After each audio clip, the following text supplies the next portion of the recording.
좋으신 하나님의 은혜가 우리 여러분, 우리 성도들에게 함께 하시기를 우리 주님의 이름으로 축원드립니다. 코로나로 인해서 약 한 2년 정도 이렇게 가까이 우리 성도들이 하나님과의 어떤 밀접한 친밀함을 이루는데 많이 방해가 된 것 같아요. 이것도 아마 11월 달 초부터는 어느 정도 해결이 될 것 같습니다. 여러분 잘 이겨내셨고요. 어떻게 보면 이 코로나로 한번 우리 성도들 예루살렘 교회의 큰 환란으로 인해서 예루살렘 성도들을 좀 흔드는 것처럼 어떻게 보면 우리의 신앙, 우리의 믿음을 한번 하나님께서 흔들어 보신 것 같아요. 코로나 위기로 인해서 여러분의 신앙이 병들지 않도록 각별히 유의해 주시기를 바랍니다. 우리 옆에 계신 분을 한번 인사하면서 안녕하세요, 반갑습니다, 이렇게 손인사도 하시고, 자, 좀 웃으면서 밝은 웃음도 반갑습니다 하고 인사도 하시고요. 자, 오늘 하나님께서 우리에게 주시는 말씀의 제목은 돈에 대한 돈을 사랑하는 탐심이라고 하는 말씀의 제목입니다. 하나님께서 골로새서 3장 5절 말씀에 보면 이 탐심에 대해서 경계를 하세요. 우리 성도가 조심해야 될 것, 바로 우리 가운데 있는 이 탐심, 이것이 하나님 앞에, 그래서 골로새서 3장 5절 말씀에 보면 탐심은 곧 우상숭배, 그렇게까지 표현하고 있습니다. 그만큼 성도에게 있어서 탐심이라고 하는 것은 아주 무서운 거예요. 사도행전 5장에서 우리가 이 탐심을 품었던 이 아나니아와 삽비라에게 주의 성령을 거두가신 사건, 그 사건을 통해서 결국 탐심을 품게 되면 주의 성령이 떠나가 버리는 거예요. 다시 말해서 하나님으로부터 버림받게 된다, 그 말씀입니다. 그래서 항상 우리가 이 땅에 살면서, 육신적으로 이 땅에 살면서 우리 가운데 있는 이 탐심 정말 조심해야 됩니다. 그렇다면 이 탐심 중에서도 오늘은 이 돈에 대한 탐심에 대해서 우리가 어떻게 해야 될 것인지, 이 돈에 대한 미혹과 유혹이 많은 이때인데 이때 우리는 어떤 모습으로 살아가야 될 것인가라는 것, 하나님 말씀을 통해 살펴보고 은혜를 나누고자 합니다. 디모데전서 6장 10절 말씀에, 여러분 성경 디모데전서 6장 10절 말씀에 보면 돈을 사랑함이 일만하게 뿌리가 되나니 이것을 탐내는 자들은 해서 돈을 사랑하는 자들의 탐심, 탐하는 자 나와 있죠. 그래서 돈에 대한 탐심, 여기 본문에 이렇게 이야기가 되어 있다라는 겁니다. 돈으로 인한 탐심을 품게 되면 결국 하나님으로부터 버림받게 되는데, 그러면 돈에 대한 탐심이라고 하는 것이 무엇인가라는 것을 조금 알아야 돼요. 돈에 대한 탐심이 뭘까? 나는 혹시 돈에 대한 탐심을 가지고 있지는 않는지 이걸 좀 살펴봐야 된다라는 거죠. 그러면 이 디모데전서 6장 10절 말씀에서 우리가 그 말씀을 한번 문자적으로 분석을 해보면 돈 나오죠. 그러면 돈에 대해서 생각해 보십시다. 여러분, 돈 좋습니까, 나쁩니까? 한번 여러분 한번 오늘 말씀할 돈에 대해서, 돈이 좋아요, 싫어요? 좋아요, 싫어요? 목사님이 물어보니까 이렇게 좀 그렇기도 해서 좀 좋아요 하는 사람도 있고 싫어하는 사람도. 돈이 좋지요. 사람이 세상에 살면서 돈 없으면 살 수가 없어요. 마치 배가 물이 없으면 배가 뜰 수도 없는 것처럼 우리가 이 세상에 살면서 육신을 입고 있는 이상은 돈이 없으면 이 세상에 살 수가 없습니다. 그렇죠? 그러나 돈을 잘못 관리하면 물이 좋다고 물이 배 위로 들어오면 침몰하게 되는 거예요. 그래서 돈에 대해서도 잘해야 돼요. 돈이 나쁜 게 아니에요. 성경에서도 돈 나쁘다 이렇게 말한 적은 없습니다. 그렇죠? 돈이 좋아요. 우리가 저희 노회에서 지난 월요일 날, 원래는 노회도 3일간 해야 되는데 코로나로 인해서 하루 만에 끝내버렸어요. 얼마나 좀 빨리빨리 시원하게 끝내고, 저도 빨리 노회장 지나가 버려야지 해가지고 빨리 좀 끝내려고 그렇게 했습니다. 그런데 우리 가을 노회 때는 목사님들 안수식이 있어요. 그러니까 노회를 진행하다가 중간에 잠깐 정회하고 그 다음에 안수식 3시부터 4시까지 1시간 동안 안수식이 있습니다. 그리고 그 안수식이 끝나고 난 다음에 다시 노회를 속회를 해요. 그게 그렇습니다. 그러다 보니까 가을 노회 때는 처음에 시작할 때 목사님들이나 장로님들이 많이 참석했다가 1시간 동안 목사 임직식을 할 때에는 사람들이 기다리지 않고 다 가버려요. 거의 갑니다. 그래서 임직식이 끝나고 난 다음에 노회원들이 별로 안 남아요. 그러면 노회에서 중요한 것 처리하고 결정할 때 이거 좀 힘들거든요. 제가 노회장으로서 제가 방법을 제안을 했어요. 그래서 뭔가 했더니 출석을 처음에 코로나니까 들어오면서 이름을 써야 되니까 출석은 그걸로 하고, 그 다음에 임직식이 끝나고 난 다음에 4시에 출석을 한번 부르는 거예요. 그렇게 출석을 부르겠다고. 그랬더니 뭐 부르려면 부르라, 나는 갈 거다, 이런 식이더라고요. 그래서 제가 또 하나 제안을 했죠. 이번에 원래 노예가 끝나면은 코로나 때문에 식사 제공이 안 되니까 돈 10,000원씩 식비를 드려요, 노예에서. 근데 제가 그랬어요. 이번에 20,000원을 드리겠다. 100% 인상을 했어요. 20,000원을 드리겠다고. 그랬더니 그래서 우리 총회도, 우리 노회에서 총회에 대한 여비가 있는데 총회도 하루 만에 끝내버렸거든요. 원래는 총회는 4일 하는 건데 하루 만에 끝냈기 때문에 그 여비가 좀 남아서 그 여비를 우리 노회원들한테 제가 돌릴 수 있도록 우리 회계 장로님한테 얘기해서 끝나면은 20,000원을 식비를 드린다 그랬어요. 그리고 노예를 진행 안 하는데 목사 한수식 또 빨리빨리 끝내고 4시 돼서 속회를 시작하는데, 참 옛날 같으면은 정말 한 반밖에 안 남는데 오히려 처음에 왔었던 사람보다 부응을 했더라고. 더 많이 나왔어. 그래서 이게 웬일일까 했더니 나중에 다 이구동성으로 갈 때 20,000원 주잖아요, 그러더라고. 야, 돈 20,000원이. 그러니까 기다릴까 말까 하다가 20,000원이면 어딘데 하고 목사님들이 안 가신 거예요. 그래서 참 돈이 좋긴 좋다, 이런 생각을 했습니다. 그럼 다시 묻습니다. 여러분, 돈이 좋아요, 싫어요? 네, 좋지요? 돈 좋으면 이렇게, 싫으면 이렇게 하면. 성경에서 돈을 나쁘다고 말한 적이 없습니다. 여러분이 예수 믿는 사람이 뭐 돈 아니에요. 성경에서 돈 나쁘다고 말한 적이 없어요. 문제는 이 디모데전서 6장 10절에 나온 것처럼 돈을 뭐 하는 거?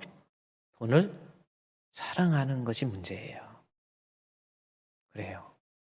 돈이 나쁜 게 아니라 돈을 사랑할 때 거기에서부터 모든 악의 뿌리가 시작되기 때문에 특별히 우리 성도들에게 있어서 돈을 사랑하는 거, 이거 조심하라는 겁니다. 그러면 여기서 돈을 사랑한다는 게 무슨 뜻인지 여러분 오늘 한번 말씀 잘 듣고요. 이 세상에 살면서 내가 물질에 대해서, 재물에 대해서는 어떻게 해야 될 것인지 아주 중요한 내용이에요. 성경적으로 어떻게 해야 내가 인생을 잘 사는 건지, 그겁니다. 그러면 돈을 사랑하는 것이 안 되는 탐심인데, 그때부터는 탐심이 돼버리는 건데, 돈을 사랑한다는 것은 또 뭔가라는 거죠. 그래서 성경에 보니까 6장 9절 말씀에서 돈 사랑하는 것이 나와 있어요. 본문에 부하려고 하는 자들은 해서 돈을 사랑한다라고 하는 것은 내가 자꾸 부하려고 하는 마음.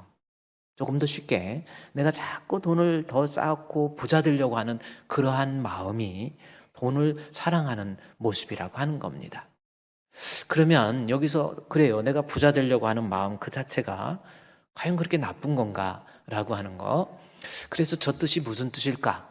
바울이 저 본문을 쓸 때 어떤 의도를 갖고 썼을까 해서 헬라어 원문을, 이 부하려고 하는 자들이라고 하는 것을 헬라어 원문을 보니까 헬라어로 이것이 블루메노이라고 하는 단어를 썼더라고요. 그러니까 부하려고 하는 자들이 그냥 우리가 부자 되려고 하는 그런 것으로만 의미가 있는 것이 아니고 이 블루메노이라고 하는 그 단어의 뜻이 무슨 뜻이냐면 아주 갈망하는 거예요. 그런 거 맞아. 디자이어, 영어로 보면 디자이어, 갈망한다, 이런 뜻이고요. 더 중요한 것은 그것을 내가 최종 목표로 삼는 거. 그러니까 그러니까 아주 목표로, 그러니까 돈을 사랑한다라는 것은 결국 무슨 뜻이냐면 돈을 내 인생의 최고 목표로 삼아버리는 거. 그것이 블로우 매노이라고 그래서 그 시제를 또 봤더니 현재 능동태 분사형을 쓰고 있다라는 겁니다. 그러니까 이 말씀은 뭐냐면 어느 정도 있으면 됐는데 그 돈에 대한 목표가 결코 끝이 없어요. 끝까지 싸우면 싸울수록 더 이렇게 하는 거. 그것이 그래서 저 시제를 갖다 현재 분사 능동태, 분사는 진행형의 의미가 있죠. 과거 분사는 완료형의 의미가 있지만 현재 분사는 진행형의 의미가 있는 거잖아요. 그래서 계속해서 돈에 대한 목표 때문에 그렇게 살아가고 있는 모습, 그것이 다시 디모데전서 6장 10절에 보면 그것이 돈을 사랑하는 성도의 모습이 될 수 있다는 겁니다. 그러니까 돈이 언제부터 안 좋아지냐면 돈이 목표가 되는 거예요. 내가 더 쌓아놓으려고 하는 거예요. 그것이 끊임없이 죽을 때까지 돈 이런 모습이 돈에 대한 탐심이 되는 거고 거기에서부터 모든 악이 시작되는 거라는 겁니다. 자, 그러면 거기에서 생기는 그렇게 내가 끝까지 돈 하면서 그렇게 살아가면 나중에 어떻게 되는지 미혹을 받게 된다. 자기도 모르게 미혹이라는 것은 속임소이거든요. 그러니까 그럴듯하게 거기에 넘어가는 거예요. 그렇게 돈을 추구하다가 갈망하다가 돈을 인생의 목표로 삼다가 그래서 미혹을 받아서 그 다음에 믿음에서 첫 번째 믿음에서 떠나게 돼버리는 거예요. 영적인 믿음에서 떠나버린다라는 겁니다. 이게 돈의 특성이에요. 내가 돈을 계속 사랑하다 보면 돈 때문에 믿음에서 떠나게 되는 거예요. 이 말씀에 대해서는요, 이 누가복음 16장 13절 말씀에서 그 이야기를 한 종이 두 주인을 섬기지 못해요. 두 주인 섬길 수 없다라는 저 비유를 어디에 쓰냐면 하나님과 재물을 겸해서 섬길 수가 없다라는 거죠. 그러니까 인간의 우리를 창조하신 하나님께서 우리를 볼 때 우리 인간의 마음속에 이 돈을 계속해서 돈에 대한 탐심을 갖게 되면 두 주인을 섬길 수가 없다라는 거예요. 분명히 사실은 뭐예요? 하나님에게서 떠나버려요. 믿음에서 떠나버려요. 그래서 돈 때문에 신앙생활이고 뭐고 다 포기해버리고 세상적인 것 때문에요. 양심도 포기하고 나중에 믿음도 포기하고 이게 참 믿음에서 떠나버려요. 신앙생활도 우습게 알고 이제 그렇습니다. 뿐만이 아니고 그러다가 또 한 가지는 뭐냐면 디모데전서 6장 10절 말씀해 보니까 믿음에서 떠나고 또 하나는 많은 근심으로서 자기를 찌르게 된다라는 거예요. 그러면 여기서 많은 근심이 뭔가라는 것은 돈은 영적으로 믿음을 떠나게 할 뿐만 아니라 육신적으로도 자기를 결코 평안하게 못하는 육신적으로도 망하게 만들어. 자꾸 근심이 생기게 되고 그것이 나를 찌르는 거예요. 이제 돈 때문에 막 부모하고도 원수가 돼버리고요. 돈 때문에 막 부모도 죽여버리고 막 돈 때문에 형제들 간에도 원수가 되고 돈 때문에 성도들 간에도 원수되고 여러분 그렇습니다. 그게 이제 근심으로써 그래서 돈 때문에 근심으로써 자기를 찌르게 된다 이거예요.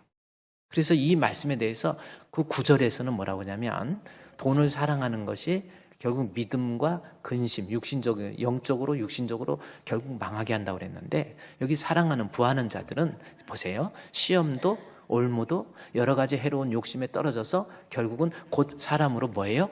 파멸과 멸망에 빠지게 한다라는 겁니다. 그러면 파멸은 뭐고 멸망은 뭐예요? 비슷한 것 같잖아요. 파멸은 헬라어의 단어, 멸망과 헬라어의 단어가 틀려요. 파멸은 올레드론이라는 단어를 썼고 멸망은 아폴레이안이라는 단어를 썼습니다. 그러면서 이 파멸은 헬라어로 올레드론이라고 하는 것은 무슨 뜻이냐면 현세적 멸망을 파멸이다. 올레드론이라는 단어를 쓰고요. 그 다음에 이 영적인 멸망을 아폴레이안이라는 단어를 썼어요. 자, 이제 도착을 했죠. 돈 때문에 현세적으로 멸망, 올레드론. 그렇죠. 돈 때문에 그러는 거예요. 돈 때문에 뭐 육신적으로 막 복잡해져 버리는 거예요. 돈이 왼수라는 거예요. 그 다음에 그걸로 끝나는 게 아니라 영적으로도 멸망하는 거, 아폴레이안, 하나님 앞에 버림받은 그런 모습이 된다라는 겁니다. 여호수아서 7장 말씀해 보면은 아간의 이야기가 나와요. 아이성 조그마한 성을 정복하는 데 실패해요. 이것이 원인이 뭘까 하고 여호수아가 하나님 앞에 나아가서 물어봅니다. 그랬더니 문제는 탐심을 품은 아간으로 인해서 여호수아서 7장 20절 말씀에 보면은 탐심으로 인해서 아간이라고 하는 사람이 나왔어요. 아간이 여호수아에게 이야기합니다. 내가 하나님께 범죄했다. 그 내용이 뭔가 봤더니 이제 돈에 대한 물질에 대한 탐심이 아간에게 들어갔던 거예요.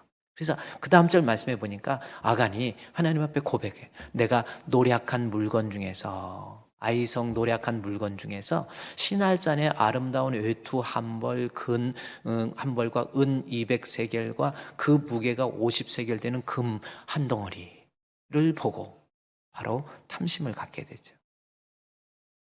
내가 이거 가지면 부자 될 수 있을 거야 해가지고 돈에 대한 탐심을 갖게 됩니다. 그래서 그 다음 절 말씀해 보니까 이 사실이 이것 때문에 이스라엘 공동체가 결국은 전쟁에서 패하게 되죠. 여호수아가 사자를 보내서 그들 가서 확인해 보니까 거기에서 온갖 것들이 다 나오는 23절 말씀해 보니까 거기에 가보니까 장막 가운데 취해서 보니까 그것을 가져가 옵니다. 그리고 여호수아 앞에 다 쏟아요. 은이나 또 외투, 그러니까 돈하고 먹을 거, 그다음에 입을 것, 옷, 그거죠. 저 사람은 아마 집도 훔칠 수 있으면 훔칠 수 있었을 것 같아요. 근데 할 수 없이 집은 무거우니까 못 훔치고 아마 그랬던 것 같아요. 그래서 먹을 것, 돈, 그다음에 이 돈과 그다음에 뭐죠? 의식 주 중에서 주는 빼고 먹을 것, 입을 것. 지금은 옷이 흔하지만 옛날에는 옷 한 벌이요 상당히 비싼 거예요. 그러니까 그걸 취한 거예요. 그랬더니 그 다음 절 말씀해 보니까 여호수아가 이스라엘 사람들 아간을 잡아가지고 그새 보세요. 그 은과 외투와 금덩이와 아들과 아들, 딸이 무슨 죄 있어요? 여러분 정말 돈에 대해서 결국은 불의한 돈은 그 사람에게 결코 유익이 안 돼요. 다 뺏겨버리죠. 가지고 갔던 거. 제가 그랬죠. 예수님 팔아버리고 은 30 얻었던 가룟 유다가 그 돈 썼습니까? 불의하게 돈을 얻어서 그것 절대로 자기에게 반드시 해결해야 될 문제란 말이에요. 그래가지고 결국은 다 뺏기죠. 아들들, 딸들 아골골짜기로 데리고 갑니다. 그 다음 절 말씀해 볼까요? 어떻게 돼요? 여호수아가 이르되 네가 어찌해서 우리를 괴롭게 하였느냐? 그러면서 뭐예요? 돌로 치고 물건들도 돌로 치고 불사르고 그 다음에 그것이 아골골짜기가 돼버려요. 영육간에 완전히 망하지 않았습니까? 하나님 앞에 버림받았죠? 육신적으로 파멸. 보세요. 원래들은 육신적으로 자기 자신도 비참하게 되고 불의하게 취했던 것 자기에게 아무런 유익도 안 되고 결국은 어떻게 됩니까? 자식까지 이게 문제가 돼버리잖아요. 아골 골짜기가 돼버려 해골의 골짜기가 된 거예요. 돈은 디모데전서 6장 10절 말씀해 보면 돈을 사랑하는 거, 계속해서 부자 되려고 하는 거 결국 나로 하여금 영육간에 망하게 합니다. 우리 주분교회 성도들 돈에 대한 미혹으로부터 여러분이 승리하시기를 주의 이름으로 축원드립니다. 그러면 우리가 이 돈에 대해서 어떤 모습을 가져야 돈에 대한 미혹으로부터 내가 영육간에 승리할 수 있을까라고 하는 거지요. 어떻게 해야 내가 돈에 대해서, 재물에 대해서, 물질에 대해서. 첫 번째, 하나님 앞에 먹을 것과 입을 것이 있은즉 만족하면서 감사하면서 살아야 돈에 대한 탐심을 갖지 않게 됩니다. 이 본문이 디모데전서 6장 8절 말씀해 보면 우리가 먹을 것과 입을 것이 있은즉 족한 줄로 자족하는 거야. 내가 이 정도면 됐다. 그런 마음을 가지라는 거예요. 그렇죠?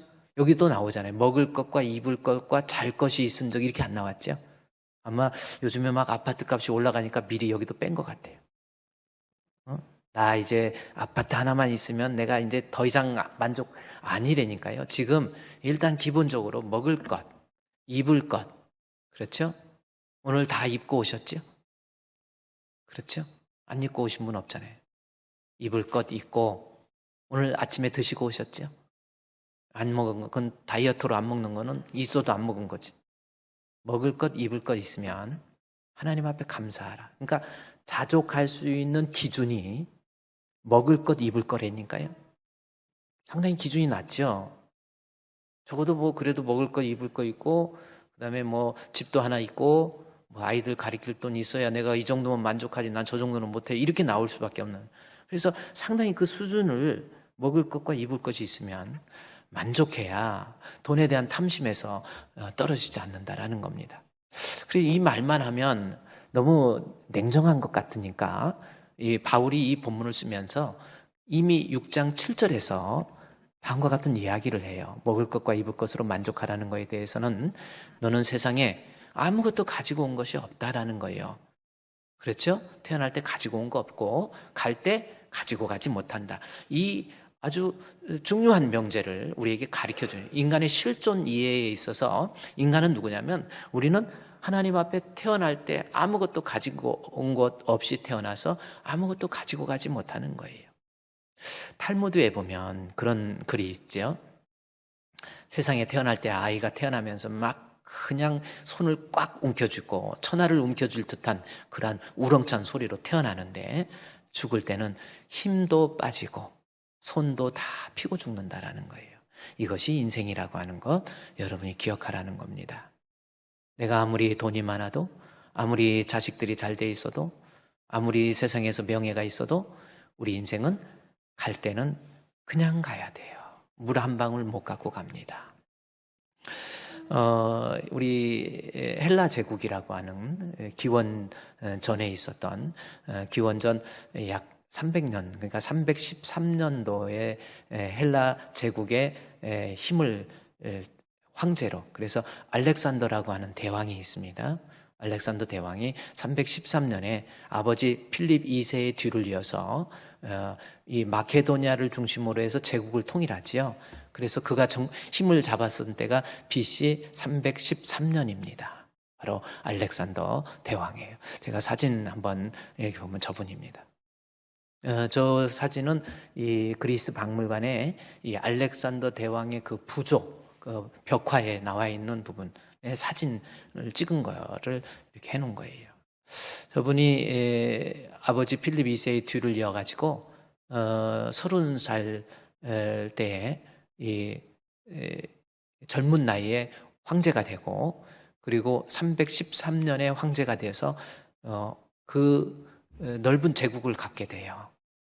얼마나 넓은 제국을 갖게 되냐면 마게도냐 그리스를 본거지로 해서 아프리카 그리고 아시아 유럽 전체를 통일해버려요. 엄청난 제국이 됩니다. 대단한 거예요. 알렉산더 고르디안 매듭이라고 하는 것이 있어요. 이 매듭을 푸는 자가 그 신전 앞에 천하를 통일할 것이다 그랬는데 누구도 그 매듭을 풀지 못해. 수레가 묶여있는 매듭인데 풀지를 못할 때 알렉산더가 이걸 딱 보더니 풀어요. 막 푸는데 막 푸는 게 그런 식으로 봐요. 칼을 가지고 그냥 잘라버립니다. 어쨌든 풀린 거잖아요. 그래서 그 예언대로 칼을 가지고 전 세계를, 전 제국을 통일하게 되는 아주 그래서 알렉산더 대왕이라고 해서 인류에게 미친 그 영향이 그래서 대왕이라는 칭호를 받게 되죠. 아주 인문학에 있어서 중요한 부분이 저 알렉산더 대왕의 사상입니다. 소크라테스의 영향을 받아가지고 그리스 철학으로 물들어 있었고 그래서 철학, 인문학, 또 군사학에 있어서도 저분이 인류에게 대단한 영향을 미쳤던 사람이 알렉산더 대왕입니다. 얼마나 제국이 큰지 나중에 그가 죽은 다음에도 이 제국이 나누어졌는데도 그래요. 4명이 나눠서 하는데도 버거웠던 그 어마어마한 땅입니다. 그래서 마게도니아 지역을 알렉산더가 죽은 다음에 카산더가 이어받고 그 다음에 이 마게도니아 지역에서 북쪽과 아시아의 북쪽에 있는 지역을 리스마쿠스가 이어받게 되고 그 다음에 밑으로 시리아 지역을 셀루쿠스가 이어받게 되고 그 다음에 밑에 이 시리아와 아시아 지역을 이 페르시아 지역을 셀루쿠스가 이어받게 되고요. 그 다음에 이 이집트, 아프리카 지역을 이 톨레미, 그래서 이집트의 포톨레미 왕조가 거기서 만들어진 거거든요. 저 사람 죽은 다음에 제국이 이렇게 나눠질 만큼 엄청난 땅과 부와 명예, 저 사람만큼 가진 사람이 없는 거예요. 어떻게 합니까? 내 몸에 저런 걸 다 지녔어요. 그런데 그가 제위했던 13년 동안에 결국은 336년도에 결국 인도 정벌을 마치고 죽게 됩니다. 죽을 때 마지막으로 한 유언이 뭘까라는 겁니다. 저 많은 부와 명예를 가지고 있었던 이 사람이 마지막 했던 유언이 뭐냐면 이 신하들을 불러놓고 내가 죽으면 관을 관 뚜껑을 뚫어서 내 양손을 보이도록 해서 관 뚜껑을 닫으라 그래요. 그래서 신하들이 이게 무슨 말씀입니까? 여러분 잘 안 믿을까봐 제가 이걸 또 써갖고 참 의심 많은 우리 성도들을 위해서 힘겹게 입을 열고 간신히 죽을 때 누가 힘있게 하겠어요. 그 알렉산더의 그 용맹함도 다 죽을 때 사라지는 거예요. 여러분 죽을 때 내가 가지고 갈 수 있는 거 없어요. 지금 뭐 이쁘다고 폼재고 뭐하고 이쁜 것도 다 썩어요. 다 별거 아니에요. 죽을 때 그 힘 있던 사람이 간신히 말을 했어요. 그러면서 내가 죽거든 내 손을 관 밖으로 내놓아서 남들이 볼 수 있도록 하시오. 걱정스럽게 그의 유언을 기다리는 신하과 백성이 어리둥절하고 놀랐죠. 알렉산더 대왕은 조용히 말을 합니다. 뭐 세게 말하고 싶어도 힘이 있어야 세지. 조용히 말해. 천하를 차지한 나 알렉산더, 이것이 그의 묘 앞에 지금 천하를 차지한 나 알렉산더도 죽을 때는 빈손으로 떠난다는 것을 세상 사람들에게 보여주기 위해서 그렇게 하라는 거예요. 여러분, 내가 이 세상 분명한 것은요, 여러분 항상 인생을 살면서 내가 세상에 태어나서 무엇인가 부도 없고 명예도 없고 자식도 없고 또 학식도 없고 다 이 모든 것 다 놓고 가야 돼요. 내가 공부를 아무리 많이 해가지고요, 세포 속에 많은 걸 기억시켰다 하더라도요, 어떤 때는 저는요, 제가 이게 설교를 준비하면서 책을 읽잖아요. 책을 한참 읽다가 좀 내용도 복잡한 것도 있고 막 그래. 그래도 내용을 알아야 성도들한테 그 말 또 인용을 해줄 수 있기 때문에 알아요. 정리하다가 이제 나이가 조금씩 들어서 그러는지 저도 나이가 이렇게 젊은 나이로 생각하면 안 돼요. 예, 이 미모가 그래서 젊은 걸 이제 자꾸 잊어버리고 그러다가 문득 그런 생각이 들어요. 아니 이 책 한 번 실컷 읽어봐야 한 2분밖에 말 못해. 내가 이거 읽어야 돼? 손해보는 것 같아. 머릿속에서 이 머리 기억세포가 있어 기억했지만은 그럼 죽을 때 다 썩을 거 아니요. 그렇죠? 박사들 그 좋은 머리 다 썩을 거 아니요. 인생은요, 내가 가지고 있다고 부와 명예와 권력과 학식과 이 모든 것, 여러분이 그렇게 소중하게 여기고 있는 여러분의 자식들마저도 가지고 갈 수 있는 게 아니에요. 빈손으로 갔다 빈손으로 가는 것, 이것이 인생이라는 거예요. 그래서 디모데전서 6장 9절 말씀에 6장 8절 말씀에 먹을 것, 입을 것 있으면 족한 줄로 알라. 기준을 상당히 낮춰놨어. 더 이상 욕심 부리지 말라라는 거예요. 그 이유가 뭐예요? 네가 아무리 쌓아놔도 너는 가지고 갈 수 없다. 이렇게 얘기합니다. 그러면 여기까지 이 말씀을 보고 저는 이렇게 생각해요. 아니 하나님, 아무리 그래도 그렇지 먹을 것, 입을 것 있다고 만족하라는 게 너무나도 하나님 무모한 거 아닙니까? 이 세상이 어떤 세상인데 먹을 거 입을 거 있다고 그걸로 만족하라고 하나님 해도 너무하시네요. 이런 생각이 좀 들더라고. 그런데 히브리서 13장 5절 6절 말씀을 보고 이거구나라는 것을 저는 발견을 했어요. 만족하는 근거, 하나님이 아무것도 없으면서 야 만족하면서 살아, 이렇게 살으라는 게 아니에요. 우리 하나님이 어떤 분입니까? 여기 본문의 말씀에 돈 사랑하지 말라, 그걸로 끝난 게 아니에요. 돈에 대해서 부하려고 하지 말라, 그걸로 끝난 것이 아니라 비록 돈 사랑하지 말고 그 다음에 있는 바를 족한 줄로 알으라는 거예요. 그 하나님이 왜 이렇게 그냥 말만 꺼내놓습니까? 그게 아니에요. 그가 친히 말씀하십니다. 뭐예요? 내가 결코 너를 버리지 않아요. 내가 너를 떠나지 않는다라는 거예요. 그러니까 무모하게 만족하라는 것이 아니라 하나님이 약속하신 거예요. 내가 너를 결코 버리지 않겠다라는 거예요. 네가 누구냐는 거예요. 지금 그거예요. 내가 너를 버리지 않고 너를 떠나지 않으며 그냥 가만히 보고만 있지 않겠다라는 거예요. 없을 때, 힘들 때, 괴로울 때 내가 가만히 보고만 있지 않고 그 다음 절 말씀해 보니까 뭐라고 그랬어요? 너는 담대히 말하되 주는 나를 돕는 자. 그러니 무서워하지 말고 두려워하지 말고 걱정하지 말고 내가 너를 도와주겠다라는 거예요.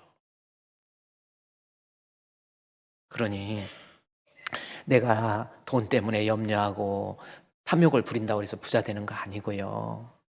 내가 먹을 것 입을 것 있은즉 하나님 앞에 주여 원망하고 불평하고 두려워하고 짜증내고 불안해하고 이러지 말고 우리 하나님이 어떤 하나님인가를 너는 정확히 인식하라는 거예요.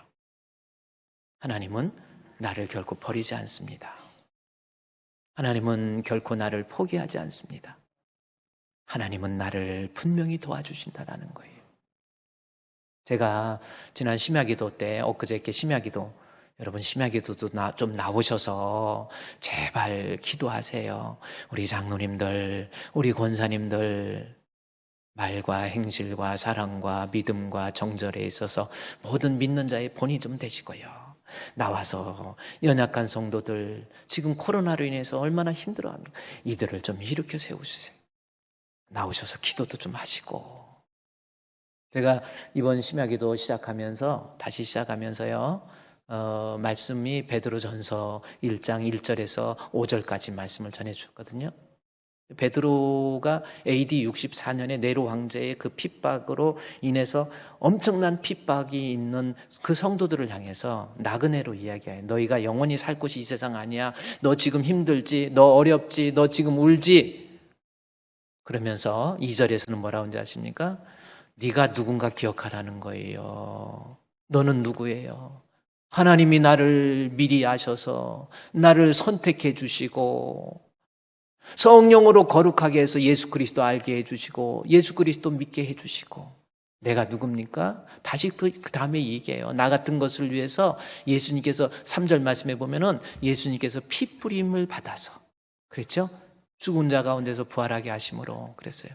1장 2절 말씀에서는 뭐라고 하냐면은 예수 그리스도를 통해서 거룩하게 하심으로 우리 피 뿌림. 그러니까 내가 누구라는 거예요. 괴로울 때 어려울 때 먼저 기억하라는 인생 살면서 나그네와 같은 인생 속에서 내가 괴로운 일이 있고 시험이 있고 환난이 있고 유혹이 있을 때 뭘 기억하라는 거예요? 내가 누구인가? 나는 누구예요? 하나님이 결코 나를 얼마나 사랑하시는데요. 많은 사랑 가운데 나를 사랑해서 나 같은 것 위해서 우리 예수님이 십자가에 못 박혀 죽기까지 하시고 성령을 통해서 지금도 나와 함께 하시는 우리 하나님의 크신 사랑 내가 누구인가를 기억해야 돼요. 여러분 예수님 믿습니까? 나는 누구예요? 하나님의 아들이란 말이에요. 하나님이 얼마나 사랑하시는데요. 나 같은 것 위해서 예수님 십자가에 못 박혀 죽기까지 했잖아요. 하나님이 나를 그토록 사랑하시는데 그러면 하나님이 사랑해서 나 예수님 믿게 하고 그걸로 끝났나요? 5절 말씀에 보면 정확하게 이야기해요. 뭡니까? 하나님의 능력으로 보호해 주시는 거예요. 언제까지? 구원 얻을 때까지, 천국 갈 때까지. 하나님은 나를 버려두지 아니하시고 나를 포기하지 아니하시고 나와 함께해서 나를 도와주셔서 그의 능력으로 나를 보호해 주세요. 내가 먹을 것, 입을 것 이거밖에 없다고 해서 두려워하지 말라라는 겁니다. 불안해하지 말라라는 거예요. 지금 내가 너무나도 힘든 위기에 처해 있고 내가 절망적인 환경에 처해 있고 우리 가정에 이렇게 힘든 일이 있고 아니에요. 하나님 여러분 고아와 같이 그냥 버려두지 않습니다. 하나님께서는 여러분을 사랑해서 선택해 주시고 예수님 알고 믿게 해 주시고 예수님 십자가에 못 박혀 죽기까지 해주신 주님께서는 여러분을 결코 포기하지 않냐고 여러분을 선한 능력으로 하나님의 능력으로 보호해 주신다라는 거예요. 할렐루야. 그러니까 살아가면서 내가 좀 힘들다고 물질적으로 없다고 불안해하거나 두려워하지 말라라는 거지요. 내 형편은 하나님이 더 잘 아세요. 하나님이 다 알고 계시고 나를 보호해 주시고 그래서 그 사실을 내가 이 세상 살면서 좀 힘들어도요. 나는 하나님의 아들. 나 같은 것 위해서 예수님까지 보내주셨으니 하나님, 내가 주님 앞에 얼마나 소중한 존재입니까? 그런데 내가 어렵다고 하나님 포기하겠어요? 하나님이 나를 그의 능력으로 나를 보호해 주시는 것. 제가 그래서 심야기도 때 이 설교를 하면서 여러분 디트리트 본 헤퍼라고 그분이 계십니다.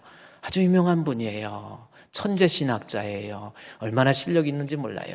미국에서 교수님으로 계시다가 독일에서 2차 세계대전이 일어나니까 자기 조국 독일로 가는 겁니다. 독일로 가서 이 히틀러와 항거를 하다가 결국은 1945년 4월 달, 결국은 2차 세계대전이 독일이 패망 3주 전에 교수형에 처해서 죽게 돼요.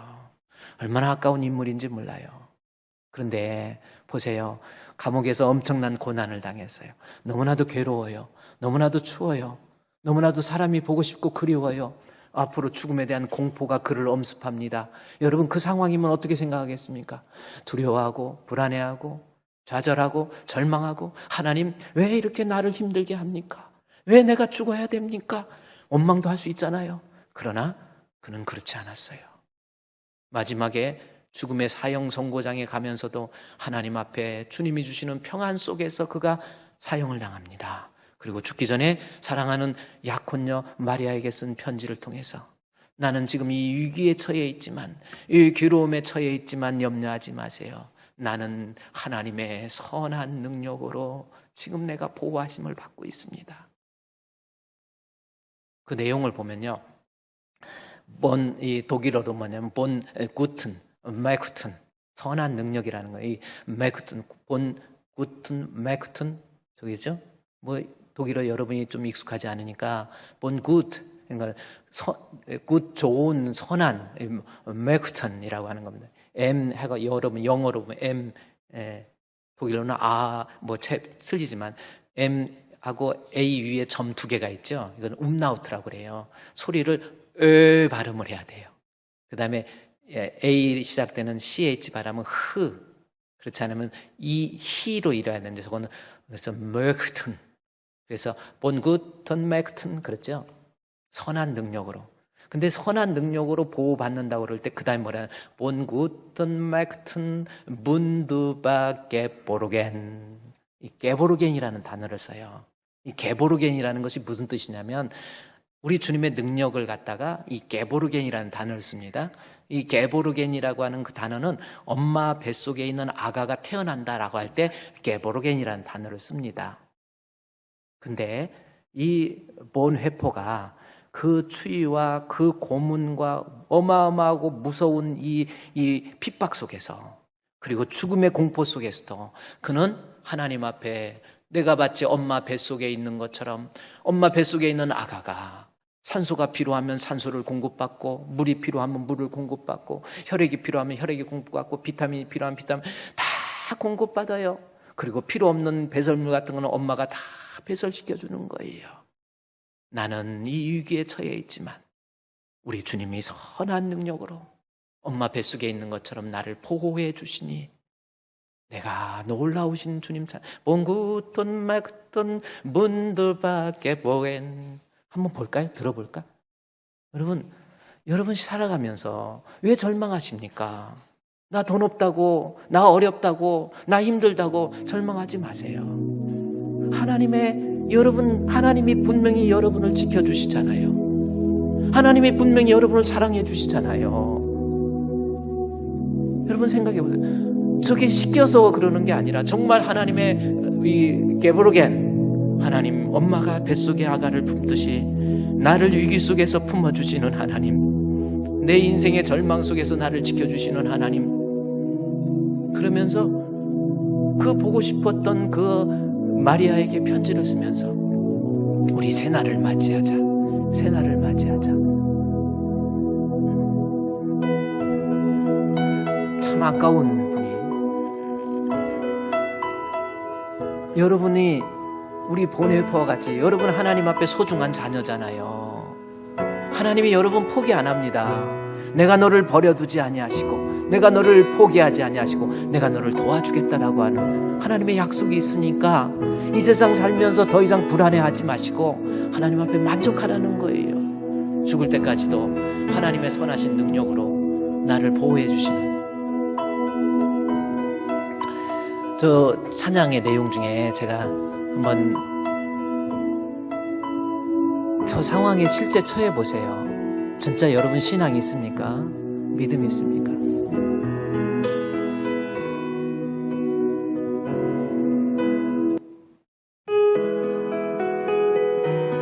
본 구턴, 맥턴이라는 놀라운 능력입니다.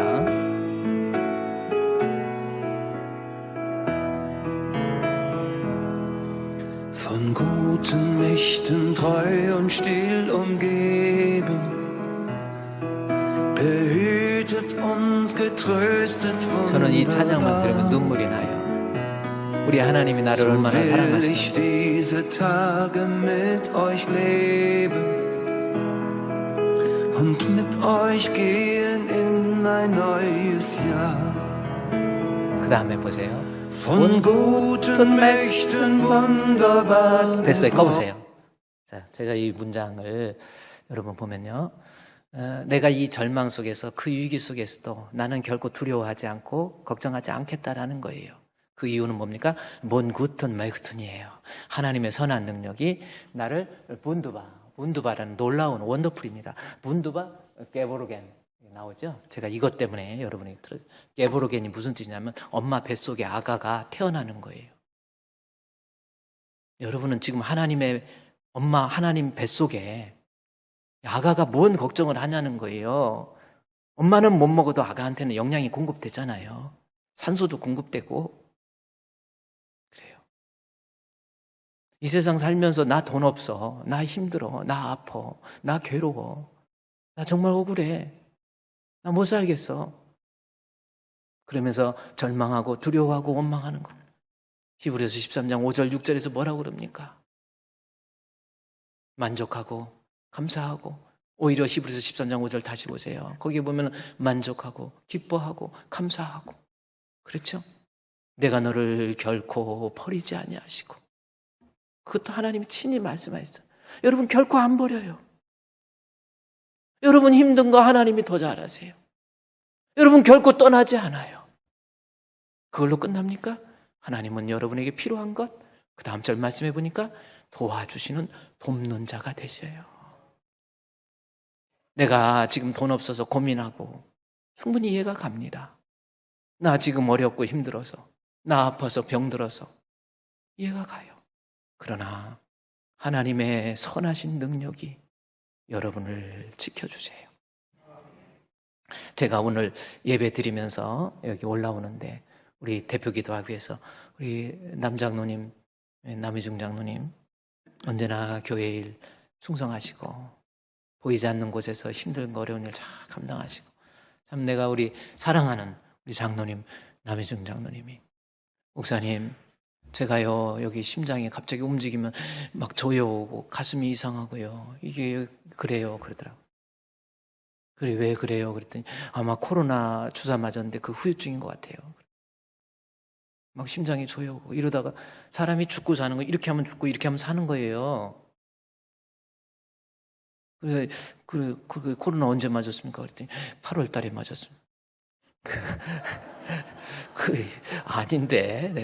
아닌데 8월 달 맞았으면 그 후유증 이미 지나가는데 약 성분이 돌아가도 그건 아닌데 그러면서도요 장로님이 또 그렇게 된다니까 얼마나. 그래서 계단 올라오다가 거기 계단에서 우리 장로님 안수기도 했어요. 하나님 우리 사랑하는 장로님 부족한 종 하나님 앞에 주의 이름을 의지해서 기도하오니 여호와 라파의 하나님께서 우리 장로님 머리끝부터 발끝까지 능력의 손으로 어루만져 주셔서 건강 때문에 어려움 받지 않게 해주시고 가정을 돌보고 교회를 돌보고 직장일 감당하는데도 부족하지 않도록 하나님 은혜 베풀어 주시옵소서.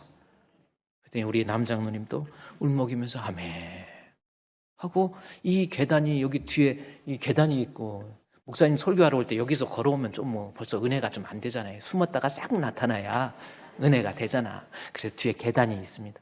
그래서 기도받고 계단 올라오는 거 봤더니 씩씩하게 올라와. 그래요. 내가 병들고 아프고 힘들었고 하나님의 선하신 구턴, 메그턴, 문두바 게보르겐 하나님의 선하신 능력이 내가 누굽니까? 하나님이 사랑하는 사람이에요. 여러분 늘 그 사실을 깨요. 인생을 살면서 나는 누굽니까? 하나님 아들이에요. 말로만 하나님의 아들이 아니라 나는 하나님이 나를 많은 사람 가운데 선택해 주셨고 그걸로 끝나는 것이 아니라 선택한 나 같은 것을 위해서 우리 예수님 십자가에 대신 핏부림을 당해서 십자가에 못 박혀 죽기까지 하신 주님, 오늘도 이 시간까지 주의 영을 통해서 나를 지켜주시는 하나님, 그 하나님이 여러분을 도와주신다니까요. 여러분 믿으십니까? 오히려 절망할 것이 아니라, 힘들면 낙심할 것이 아니라, 우리 하나님께서 나를 도우시는 것을 생각하고 내가 하나님 앞에 내려놓을 것은 무엇이 있고 회개할 것은 무엇인지 오히려 하나님 앞에 내려놓고, 하나님 나 지금 어렵습니다, 하나님 나 지금 힘듭니다, 오히려 하나님 앞에 고백하세요.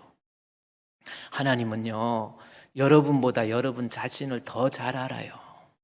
하나님이 그냥 놔두지 않습니다. 분명히 도와주세요. 내 모든 형편 잘 아는 주님, 늘 돌보아 주실 것을 나는 확실히 하네. 하나님이 나를 돌보아 주신단 말이에요. 지가 살으려고 이리 뛰고 저리 뛰고 좀 더 모으려고 그래봐야 되는 게 아니라는 거지요. 나를 구원하신 하나님의 은혜로 있을 데 없는 자, 그 다음에 뭐예요? 왜 구속하여 주는지 난 알 수 없도다.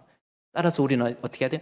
내가 믿고 또 의지함은 내 모든 형편 잘 아는 주님, 늘 돌보아 주실 것을 나는 확실히 하네.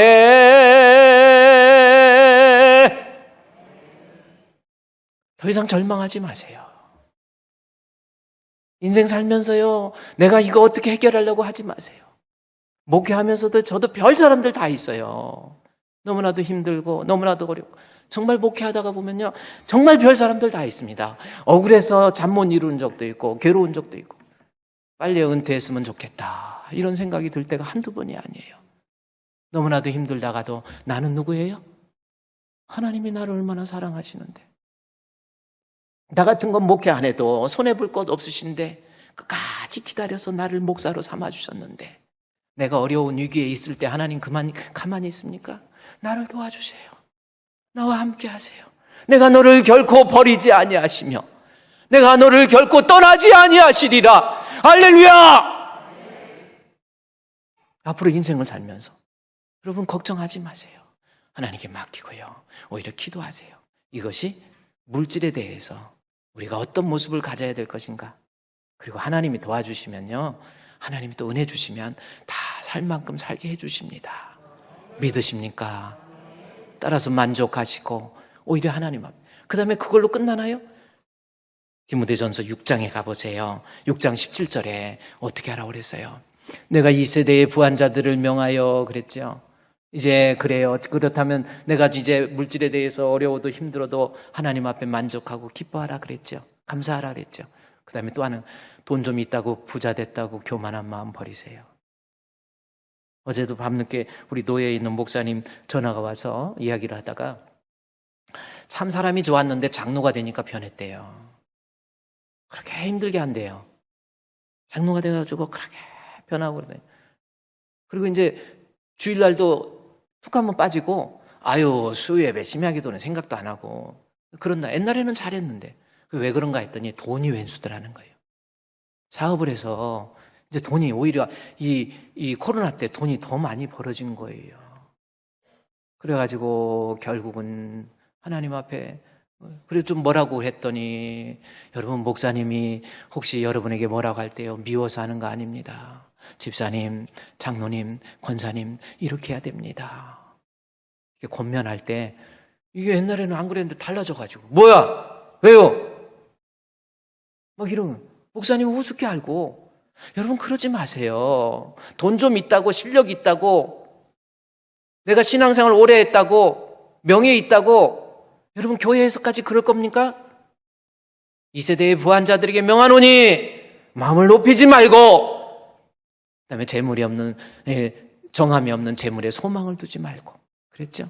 그러면 소망을 두지 돈에 소망을 두지 말라라는 거예요. 이제 돈에 대해서 하나님이 주실 것을 알고 믿고 감사하면서 살 뿐만 아니라 이제 재물에 소망을 두지 말라라는 겁니다.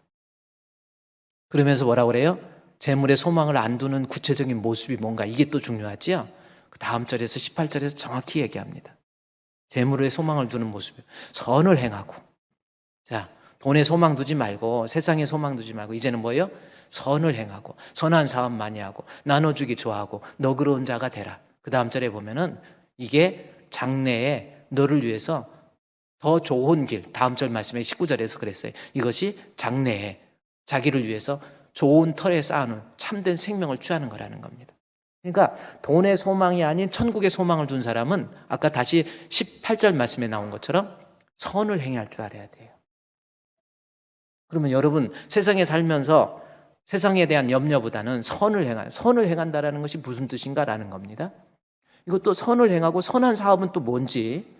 그래서 헬라어의 성경에 보니까 선을 행하고 할 때 선이 아가도스를 어건으로 하는 이 아가도스, 이게 중요한 거예요. 그래서 원어에 봤더니 이 선을 행하라 할 때 이 선이 아가도스라고 하는 단어가 그 안에 들어있더라고요.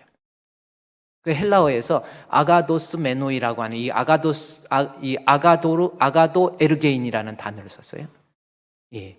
그럼 이 아가도스라고 하는 건데 에르게인이라는 것은 그 태를 얘기하는 거거든요. 그러니까 선을 해가 아가도스라고 하는 것은 무슨 뜻이냐면 하나님 뜻에 부합한 일, 하나님 기뻐하는 일을 행하는 모습. 그것도 시제가 현재 분사 진행형의 의미가 있는 이 능동태. 이 뭐예요? 그러니까 뭐냐면 계속해서 하나님 앞에 선한 일, 예배 생활, 돈 번다고 세상에 나가서 예배도 소홀히 여기고 그 시간에 놀러 다니고 잘해요, 잘해. 아니라니까요. 이 세상 살면서 그러지 말라는 거예요. 주의 일이라고 한다면 내가 돈을 포기할 줄 알고 와서 하나님 앞에 예배 드리고, 코로나 더 이상 핑계 대지 마세요. 오셔서 예배 드리세요. 그렇잖아요. 여러분의 자녀들 지금 주일학교 현장 예배 시작됐죠? 여러분 이게 얼마나 참 힘든 건지 아십니까? 생각해 보세요. 주일학교 아이들이 온라인 예배에 익숙해졌어요. 엄마가 그러니까 애까지 익숙해져가지고 나중에 그 다음 세대 이 아이들은 어떻게 이 험한 세상에서 신앙생활 하겠어요? 여러분 자식들 믿음에서 완전히 이탈하게 만들겠습니까? 내 몸을 이끌고 힘들어도 어려워도 현장에 나와서 우리 하나님 앞에 주님 마음껏 찬양도 하고, 그래야 다음 세대의 신앙이 사는 거 아니에요? 선을 행하세요. 하나님 예배라고 한다면 내가 그곳에서 와서 예배 드리고 기도하고 하나님 앞에 선한 일 기도하세요. 재물에 소망을 두지 말고 하나님 기뻐하는 예배 생활, 기도 생활, 봉사 생활, 주의 일이라고 한다면 만사도 좀 제껴놓고, 여러분 그런 거 아닙니까? 이게 선한 일이에요. 인생을 지혜롭게 사세요. 그게 하늘에 쌓아두는 거라고 그랬잖아요. 그게 하늘에 쌓아둔 너희를 위해서 장래에 좋은 거예요. 예배 시간 포기하고 그 시간에 가서 돈 벌어서 잘 됐습니까? 부자 됐습니까? 아니라니까요. 하나님 앞에 예배에 정직하게 나오셔서 하나님 찬양도 하고, 그게 선을 행하는 모습입니다. 두 번째는 또 뭔지 알죠? 선한 일. 그랬죠? 이 디모데전서 이 6장 18절 말씀에 선을 행하고 그 다음에 선한 사업. 선한 사업은 또 뭐예요? 선한 사업은 물질을 가지고 하나님 일하는 거예요. 11조도 드리고 또 선교 헌금도 하고 미소 헌금도 하고 그 돈 갖고 주를 위해서도 쓸 줄 알고, 그게 선한 사업입니다. 우리 성도들이 미소 헌금 드리는 거 있죠. 10,000원씩 헌금해서 어렵고 힘든 교회 돕자 해가지고 이번에 노예에다가 전반기에 700만 원, 이번에 또 1,000만 원 해가지고 1,700만 원을 드렸어요. 또 광명시 안에서도 어려운 교회를 좀 돕자 해가지고 거기에도 또 얼마 우리 성도들이 내는 헌금 가지고, 여러분 그거 뭐 다른 용도로 씁니까? 하나님 기뻐하는 일이라고 선한 사업이에요. 그래야 의의 면류관을 받지. 선한 싸움 다 싸우고 의의 면류관 받았으리라. 11조도 하고 헌금도 하고 나눠주기도 좀 좋아하고, 그렇죠? 불쌍한 사람 좀 도와도 주고, 그렇게 하라는 거예요. 너그러운 자가 돼. 돈에 대해서 인색하지 말고, 밥 먹었으면 돈도 한 번씩 내고 맨날 얻어만 먹지 말고. 여러분 다 그러는 거예요. 조카들한테 용돈도 좀씩 주고. 너그러운 자가 되라는 거예요. 선한 일, 선한 사 갈 때 가지고 가는 거 아니에요. 제가 이 록펠러라고, 유명한 미국의 석유왕이라고 하죠. 이 록펠러라고 하는 분이, 저분이요, 참, 이 미국의 경제의 3분의 1의 돈을 가진 사람이 록펠러입니다. 뭐 놀래지도 않아요. 엄청난 돈 가진 거예요. 그래가지고 원래 신앙생활 하던 사람이 돈 때문에 다 떠나버리고 해도 돈은 모았어요. 그러다가 쉬운 4살에 암이 걸렸습니다. 암 걸리니까 1년밖에 못 산다는 사형 선고를 받고 어떻게 하겠어요? 이제 죽는데 이거 어떡할까 하고, 이거 돈 갖다, 아니 건강이 따라줘야 돈도 쓰지, 돈 쓰는 게 쉬운 건 줄 아세요? 얼마나 노력해야 되는데요? 아니에요? 그래가지고 이거 돈 어떻게 하겠어요? 이거 다 모아요. 죽을 때 2손 빈 거 가지고 하는데. 그래가지고 절망하고 낙심하는데 엄마가 찾아와가지고, 야, 내 사랑 아들 록펠러, 그러면서 너 이제 1년밖에 안 남았는데 그 돈 갖다가 너 하나님 일하고 11조 헌금 마음껏 하고, 11조도 많으니까 안 했거든요. 헌금 마음껏. 잘 안 믿는 것 같아. 내가 또 보여줄게. 우리 하도 믿음이 없는 것들이. 록펠러입니다. 시한부 선거와 자선사업 시작. 록펠러는 알로페시아라고 하는 이상한 탈모증과 비슷한 암에 걸려가지고 1년 시한부 인생 살았어요. 53살에, 그러니까 53살, 우리 나이 54살 하는데 53살에 암에 걸렸어요. 탈모, 머리가 벗어지고. 먼저 막 머리가 그렇다고 또 머리 벗어진 분이 겁먹지 마시고. 왜 암이 걸려갖고 죽는데, 보세요. 엄마가, 아들아, 참 엄마도 똑똑해야 돼. 엄마도요, 여러분 자식들한테 복의 근원이 좀 되세요. 아까 얘기했죠. 아이들 현장 예배 안 드리고 애들이 온라인에 익숙해지고 그 아이 끝까지 신앙생활 못합니다. 훈련이, 엄마가 야, 세상 떠날 텐데 너 마음껏 하나님께 바치고 자선사업이나 하고 가렴? 이렇게 가렴? 하고 농담 한번 했겠어? 가렴? 그랬더니 이라고 말했고, 록펠러는 그때부터 어머님 말씀에 따라서 자선사업을 시작했다. 록펠러는 이때 가슴이, 이때부터 그래서 자선사업, 학교 짓고 병원 짓고 막 가난한 사람 도와주고 막 교회 리버사이드 처치라고 해서 막 교회도 막 지어놓고 막 여기저기 막 하고 다니는데, 1년밖에 안 산다는데 세월이 갈수록 더 몸이 세지는 거예요. 막 더 건강해지는 거예요. 그래서 한 50이니까 한 10년 더 살려나? 60대도 막 힘이 세져. 막 계단도 3개씩 올라가고 막 힘이 더 세지고. 70, 80, 97세에 돌아가셨어요. 40년이나 더 살았잖아. 97세에도 40년, 조금 40년 아닌데요? 아니에요. 실제로 정확히 계산해보니까 40년 좀 넘게 살았어요. 남 죽거나 말거나 별 관심 없겠지만, 여러분, 하나님 앞에 선한 사업, 이게 인생에 대한 물질에 대한 개념입니다. 앞으로 인생 살아가면서 조금 힘든 일이 있으면 절망하지 마세요. 우리의 형편은 하나님이 알고 계세요. 하나님이 나를 지켜주십니다. 하나님은 나를 버리지 않습니다. 하나님은 나를 분명히 도와주세요. 감사하면서 만족하시고, 재물 가지고 그냥 쌓아두만 두지 마시고 선한 사업, 선한 일 나눠주기 좋아하고 너그러운 자가 되어서 참으로 복된 우리 주품교회 성도가 되시기를 주의 이름으로 축원드립니다.